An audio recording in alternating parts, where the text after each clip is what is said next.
У каждого мастера на столе огромное количество каменных пластин разного размера, текстуры и расцветки. Элемент будущей картины вырезается или выпиливается из пластины, подгоняется по размеру и цвету на подготовленный бумажный макет. Несложно представить, насколько это кропотливая работа. Небольшие картины могут создаваться месяцами, а большие – годами. Именно здесь рождаются изделия, которыми восхищаются люди по всей стране. Благодаря мастерству наших земляков сибайская яшма давно стала популярной за пределами республики. Вклад в это внесла и художественная мастерская Сергея Чулкова, которая вот уже более 20 лет специализируется на изготовлении изделий и украшений из натуральной яшмы. Наша мастерская занимается производством художественных изделий из природных камней. В первую очередь, изначально исторически так сложилось, мы занимались обработкой яшмы.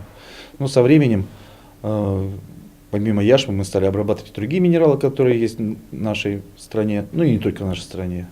Сейчас минералы, благо, можно приобрести спокойно на рынке.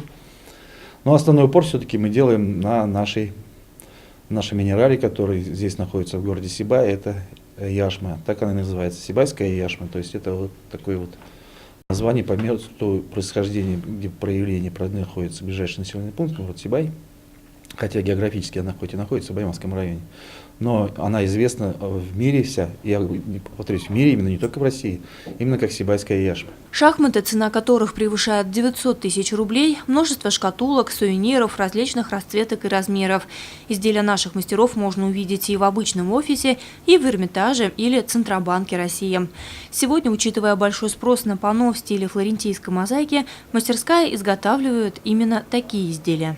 Применение яшмы в флорентийской мозаике привнесло новый такой веяние, новый колорит в изделия.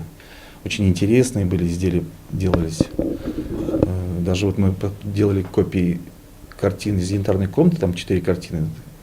И реставраторы из Екатерининского дворца, где экспонируются эти картины сейчас восстановлены, сказали, что наши картины, которые сделаны на Урале, они более живее, более интереснее, потому что мы использовали наши уральские самоцветы для изготовления этих копий.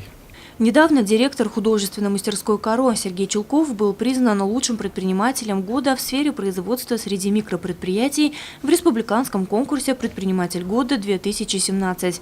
Призом победителю стал кубок из яшмы, изготовленный в мастерской «Каро», что одинаково показывает как доверие республиканских властей продукции мастерской, так и высокую оценку работы. Лена Кириллова, Гульхамитова, Радмир Исенгулов, Любовь Карпова, телекомпания СТВ.